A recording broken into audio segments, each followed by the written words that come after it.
আমার প্রিয় ছাত্রছাত্রীবৃন্দ, আশা করি তোমরা ভালো আছো। আজকের ক্লাসে আলোচনা করব উচ্চ মাধ্যমিক থার্ড সেমিস্টারের বাংলা কবিতা নবনীতা দেবসেনের দিগ্বিজয়ের রূপকথা। মূল আলোচনা প্রবেশের পূর্বে প্রথমত আমরা কবি সম্পর্কে দু এক কথা জেনে নেব। 1938 খ্রিস্টাব্দের 13ই জানুয়ারি বিশিষ্ট কবি দম্পতি নরেন্দ্রদেব ও রাধারানী দেবীর দক্ষিণ কলকাতার বাড়িতে জন্মগ্রহণ করেন নবনীতা দেবসেন। একাধারে একজন কবি, লেখক এবং শিক্ষাবিদ ছিলেন তিনি। বাংলা, ইংরেজি, হিন্দি ছাড়াও উড়িয়া, অসমিয়া, সংস্কৃত, ফরাসি, জার্মান ও হিব্রু ভাষাতেও তিনি সমানভাবে পারদর্শী ছিলেন। তিনি যাদবপুর বিশ্ববিদ্যালয়ে কম্পারেটিভ লিটারেচার, তুলনামূলক সাহিত্যের অধ্যাপিকা হিসাবে বেশ কিছুকাল এবং কিছুদিন বিভাগীয় প্রধান হিসেবে কাজ করেছেন 1975 থেকে 2002 সাল পর্যন্ত সময়সীমার মধ্যে। সামাজিক, রাজনৈতিক, মনোবৈজ্ঞানিক ক্ষেত্রে মৌলিক চিন্তাভাবনা এবং চিন্তাশীল মনন ও প্রজ্ঞান প্রকাশ ঘটিয়েছেন তার রচিত সাহিত্যে। তিনি সাহিত্যের ভিন্ন ভিন্ন শাখায়, যেমন কবিতা, ছোট গল্প, উপন্যাস, সাহিত্য আলোচনা, প্রবন্ধ, একাঙ্ক নাটক, ভ্রমণ সাহিত্য, হাস্যকৌতুক, শিশু সাহিত্য, অনুবাদ সাহিত্য ইত্যাদি ক্ষেত্রে অবাধ বিচরণ করেছেন। 1959 সালে তার প্রথম কাব্যগ্রন্থ প্রথম প্রত্যয় প্রকাশিত হয়। এছাড়া অন্যান্য উল্লেখযোগ্য কাব্যগ্রন্থ হল দিগ্বিজয়ের রূপকথা, চন্দ্রাবতী রামায়ণ। 1976 সালে প্রকাশিত হয় তার প্রথম উপন্যাস আমি অনুপম। এছাড়া তার অন্যান্য উল্লেখযোগ্য উপন্যাসগুলি হল সভূমি, শীত, সাহসিক, হেমন্তলোক, একটি দুপুর, বামাবদিনী, দেশান্তর, ঠিকানা, মায়া রয়ে গেল, শনি রবি এবং বাড়ি। তার উপন্যাসে অত্যন্ত স্বল্প পরিসরে বৃহৎ কথা শোনান তিনি। যাত্রা করেন সময় থেকে সময়ান্তরে মানুষের মনের ভেতরের আঁকাবাঁকা পথ বেয়ে। তিনি প্রায় 38টি বই প্রকাশ করেছিলেন। 1999 সালে তার আত্মজীবনীমূলক রম্য রচনা নটি নবনীতা গ্রন্থের জন্য তাকে সাহিত্য একাডেমি পুরস্কার দেওয়া হয় এবং 2000 সালে তিনি পদ্মশ্রী খেতাব পান। বাংলার রক্ষণশীল সমাজে নবনীতা আজীবন ডানপিটে পরিচয় নিয়েই বেঁচেছিলেন। নিজের মতো করে মানুষকে আপন করে নেওয়ার ক্ষমতা ছিল তার সহজাত। তিনি জীবনে অনেক কঠিন পরিস্থিতির মধ্যে দিয়ে গেছেন, সমস্ত প্রতিকূলতাকে দৃঢ় প্রত্যয়ে অতিক্রম করে গেছেন। জীবনের শেষ পর্বে দুরারোগ্য ক্যান্সার রোগে আক্রান্ত হন তিনি এবং 2019 সালে তিনি শেষ নিঃশ্বাস ত্যাগ করেন। এরপর আমরা দিগ্বিজয়ের রূপকথা কবিতাটি নিয়ে বিস্তারিত আলোচনা করব। এবার কবিতার আলোচনা প্রসঙ্গে দিগ্বিজয়ের রূপকথা নামকরণে ব্যবহৃত শব্দ দুটির অর্থ একটু জেনে নিই। দিগ্বিজয় কথার অর্থ যুদ্ধ, পাণ্ডিত্য প্রভৃতির দ্বারা সর্বদিক বা নানা দেশ জয় করা। আর রূপকথা, লোককথার একটি প্রধান শাখা হল রূপকথা। সচরাচর এদের আয়তন দীর্ঘ, বিভিন্ন বিষয় ও শাখা কাহিনী সমাহারে জটিল, সম্পূর্ণ অবাস্তব ও স্বপ্নীল পরিবেশে অনির্দিষ্ট স্থান ও অস্পষ্ট কল্পিত চরিত্র অবলম্বনে অসম্ভব, অবিশ্বাস্য সব রোমাঞ্চকর ঘটনায় এইসব কাহিনী উপজীব্য হয়ে থাকে।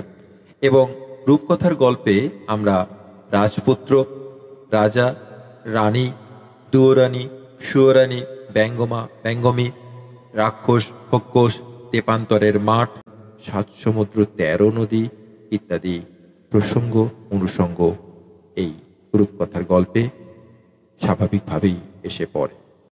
দিগ্বিজয় রূপকথা কবিতাটির মূল আলোচনায় প্রবেশ করা যাক।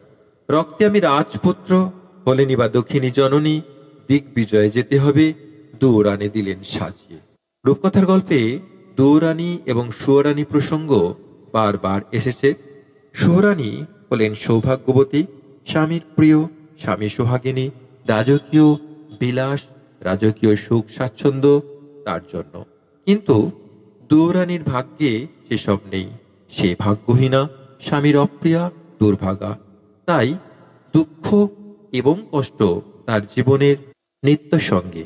কিন্তু মহারাজার ঔরসে দুয়োরানীর গর্ভে যে সন্তানের জন্ম হয়, সেও তো রাজপুত্র। বড় হওয়ার সাথে সাথে দিগ্বিজয়ের স্বপ্ন দেখে। কিন্তু দক্ষিণী জননী এই প্রিয় সন্তানকে দিগ্বিজয়ে পাঠানোর জন্য অস্ত্র শস্ত্র ইত্যাদি যা কিছু প্রয়োজন তার কিছুই জোগাড় করতে পারেন না। কবচ কুণ্ডল নেই, ধনুক তুনির শিরস্ত্রাণ কিছুই ছিল না, শুধু আশীর্বাদে দুটি সরঞ্জাম। কবচ কুণ্ডল প্রসঙ্গে বলতে হয়, মহাভারতে কুন্তির গর্ভে সূর্যদেবের আশীর্বাদে যে সন্তানের জন্ম হয় তার নাম কর্ণ। যে কর্ণ জন্ম থেকেই কবচ কুণ্ডলে সুরক্ষিত। এই কবচ কুণ্ডল তিনি লাভ করেছিলেন সূর্যের আশীর্বাদে। যে কোনো শত্রুর অস্ত্রের আঘাত প্রতিহত করার ক্ষমতা ছিল এই কবচ কুণ্ডলের। কিন্তু এই হতভাগ্য দক্ষিণী দুয়োরানীর সন্তান যে রাজপুত্র, তার কিছুই নেই। না আছে ধনুক, না আছে তুনির অর্থাৎ তীর রাখার পাত্র, না আছে শিরস্ত্রাণ যা তাকে রক্ষা করতে পারে যুদ্ধক্ষেত্রে। কিছু না থাকলেও ছিল দুটি আশীর্বাদী সরঞ্জাম। প্রথমটি হলো এক জাদু অশ্ব, যে কিনা মরুপথে রূপান্তরিত হয় উটে। আমরা জানি মরুভূমির পথে উটই নির্ভরযোগ্য পশু হিসাবে যাতায়াত ও মালপত্র বহনে কাজে লাগে। আর আকাশপথে গমনের জন্য প্রয়োজনে জাদু অশ্ব রূপান্তরিত হয় পুষ্পক রথে। ধনদেবতা যক্ষরাজ কুবেরের রথ ছিল পুষ্পক রথ। পরবর্তীকালে অবশ্য রাবণ তা হরণ করে নেন। সমুদ্রপথে এই জাদু অশ্ব পরিবর্তিত হয় সপ্তডিঙায়। আমরা প্রাচীন ইতিহাসে জানতে পারি যে বাণিজ্য করার জন্য বণিক সম্প্রদায় তাদের সপ্তডিঙা ভাসিয়ে জলপথে রওনা দিতেন দূর দূরান্তে। ঠিক একইভাবে এই দিগ্বিজয়ে জলপথে প্রয়োজনে জাদু অশ্ব সপ্তডিঙাতে রূপান্তরিত হতে পারবে। আর জনমানব শূন্য বিশাল প্রান্তর অভিযান করার প্রয়োজন হলে সেই জাদু অশ্ব পক্ষীরাজ ঘোড়ায় রূপান্তরিত হবে, অর্থাৎ যার ঘোড়ার মতো অবয়ব হলেও দুটি ডানা থাকবে, যার সাহায্যে অতি দ্রুত পক্ষীরাজ ঘোড়া সেই জনহীন প্রান্তর অতিক্রম করতে সহায়তা করবে। অর্থাৎ জাদু অশ্ব প্রতিটি ক্ষেত্রেই প্রয়োজন অনুসারে জলপথে, মরুপথে, স্থলপথে, জনহীন প্রান্তরে ইত্যাদি সমস্ত ক্ষেত্রেই প্রয়োজন মতো রূপান্তরের মাধ্যমে রাজকুমারকে দিগ্বিজয়ে অগ্রসর হতে সহায়তা করবে। এই জাদু অশ্বটি হলো আসলে বিশ্বাস, আত্মবিশ্বাস, যেটি আমাদের সকলেরই অতি প্রয়োজনীয়, যেটি দক্ষিণী জননী তার সন্তানকে প্রদান করেছিলেন। দ্বিতীয় আশীর্বাদী সরঞ্জামটি হল ইস্পাতের শানিত তরোয়াল, যা অভঙ্গুর, যা হৃদয়ের অতলে সর্বদা লুক্কায়িত। এই তরোয়াল দিয়ে প্রবল পরাক্রমশালী প্রতিপক্ষকে পরাজিত করা সম্ভব। এই আশীর্বাদী সরঞ্জামটির নাম হলো ভালোবাসা। আসলে এই ভালোবাসাই পারে সমস্ত প্রতিকূলতা ও সমস্ত বাধাকে অতিক্রম করার শক্তি দিতে। দক্ষিণী জননীর দেওয়া আশীর্বাদী দুটি সামগ্রী বিশ্বাস ও ভালোবাসাকে সম্বল করে রাজপুত্র অবশ্যই একদিন মরুভূমি পেরিয়ে খেজুর গাছের ছায়া ঘেরা মরুদ্যানে পৌঁছে যাবেন, যেখানে তার দীর্ঘ মরুপথের ক্লান্তি ঘুচবে, প্রবল তৃষ্ণা নিবৃত্তি ঘটবে। এখন আমরা সংক্ষেপে দিগ্বিজয় রূপকথা কবিতাটির ভাবার্থ আলোচনা করব।